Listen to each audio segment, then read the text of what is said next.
Hello Ventures, welcome back. We're going to start working on this small star today. Very similar to the Star of Bethlehem that we had been working on, the 8-pointed star. So let's review the materials that should be in your little pouch.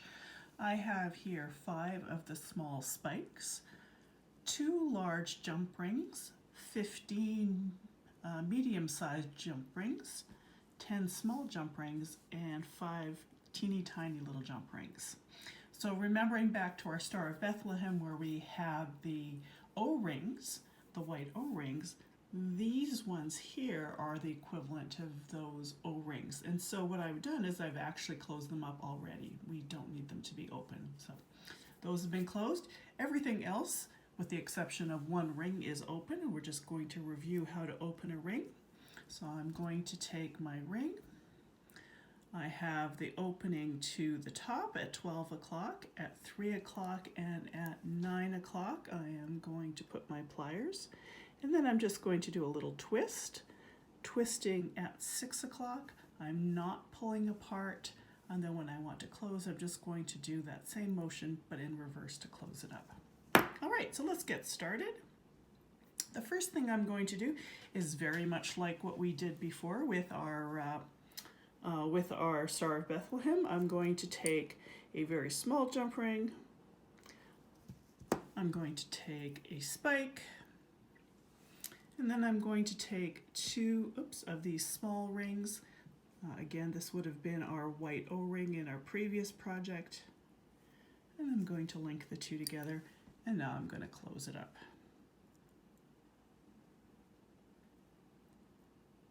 There we go. So 1 spike, the small link, and then the 2 slightly larger links. All right, and I'm going to do that with the remainder of my spikes, and then I'll be right back. So I have now my 5 spikes with the small jump ring connected to the 2 jump ring. I've done that 5 times. So we're going to go and basically build the 8-pointed star. It's very same construction.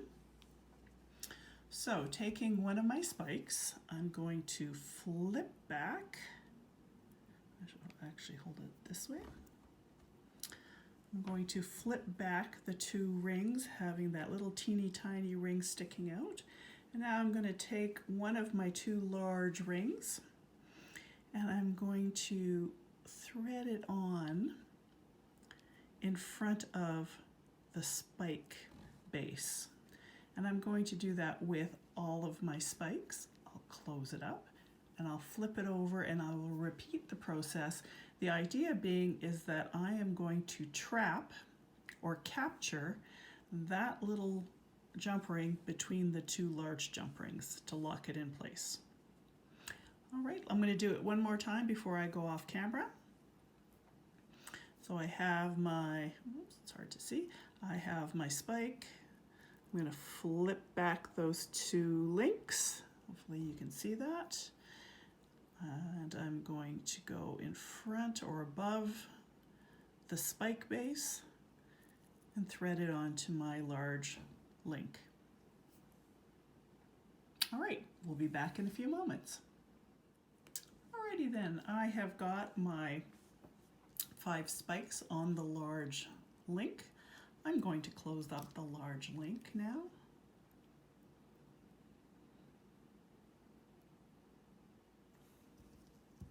And I'm going to turn it over.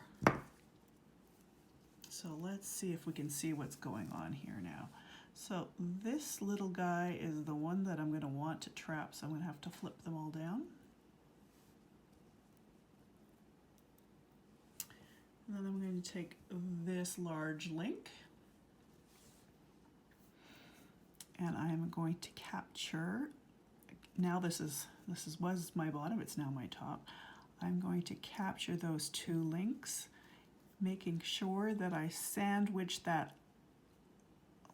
very smallest link between the 2. And this is where it gets fiddly. And this is where I usually wish that I had the O-rings again. There we go, I got it on there. Okay, I'm going to go around the whole way, and when it's time to close it up again, I will come back and we will review. Hello Venturers, I am back and I'm about to close up this jump ring. And then one thing I wanted to show you before I did close it up, that I learned the hard way, is one, when I use this jump ring and I try to thread it through, I really do find it's a little easier if I open it up a little more than I normally would. For instance, normally, if you take a look, I don't open up the jump ring very far because I don't want, it makes it easier just to close it back up again. But sometimes I need to open it up a little further. So that's one trick. The second trick is, and I had this problem when I was making this little guy, is make sure that when you close this up, you actually have only that little tiny jump ring that is being captured and not the stem of the spike. Okay, you will know if these can actually move around, they are not captured. If they are just rigid and sticking straight out, you've got them captured. You need to give them a little tug.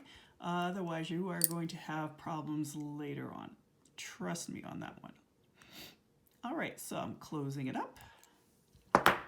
Whoops, I'm banging things around apparently.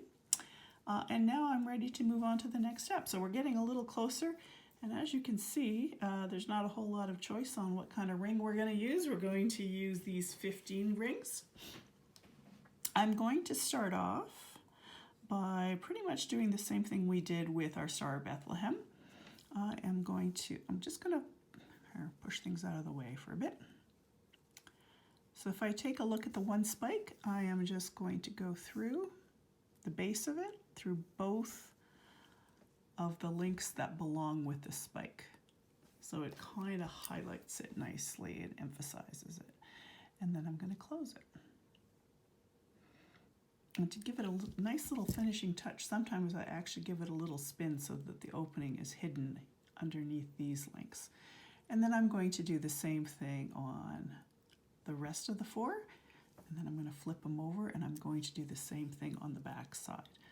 So come on back and I will have taken care of another 9 rings, which will leave us 5 that will go in between. Again, if you've done the Star of Bethlehem with the 8-pointed star, this is going to look very, very familiar.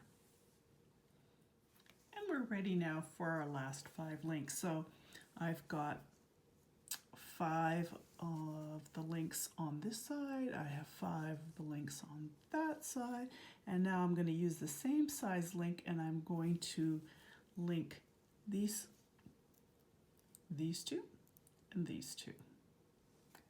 And again, I find it a little easier if I have a slightly more open link. So I've threaded them through. I'm going to close it up. And again, this is almost like frapping. This is going to give it its structure. Well, that one's not open very far. I'm going to open it up a little further. Yeah, this is going to tighten it up, stiffen it up. So the one thing that I really haven't talked about is the size of the links. Mostly because we have bought kits from our friends at the Ring Lord, and they have done all the hard work for us. Because with structural items such as this, you really do need to have the right size link or it will not work. It will be floppy, or it'll be too tight, or it just plain won't work. So I've left it up to our expert friends to get the right size to us.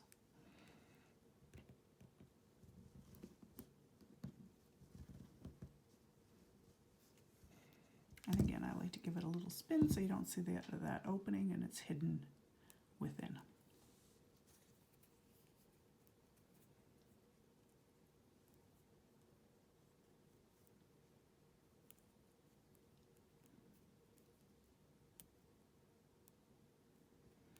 This is also where I wish that I had some of those O-rings because it just makes the life a little bit easier. Oh, I'm going to have to open that one up. So I'm going to come back to this in a few minutes and we will look at the finished project so I can hold it a little closer to my failing eyes and I can see what I'm doing. Hi Ventures. So I just wanted to take a look at this one. So I've been fighting with it for a few minutes here because one of the links is actually rather difficult to get in place. And if you take a look here, you can see that I actually missed this link. And I actually missed the link on purpose because I just, for some reason, could not get it through. So, pro tip here, if you can't get it through the 4, then let's do a little trick. And instead, I'm going to open up this link and thread it through here. Not quite as pretty, not quite as nice, but it will give me the same end result. Okay. We'll come back to it in a moment. So we're really close up here. I don't know if we can see it. So you can see that I have now opened this one up and I've spun it through on this side. Okay, and I'm just going to close it up and my star will be complete.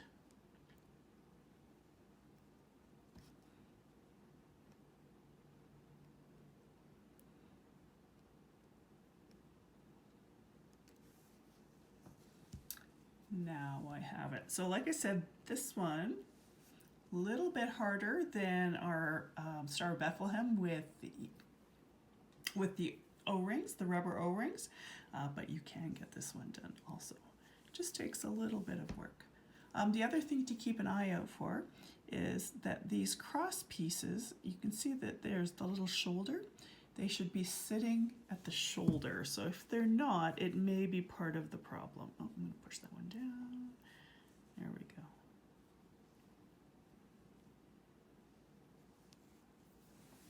And we're done. Ta-da!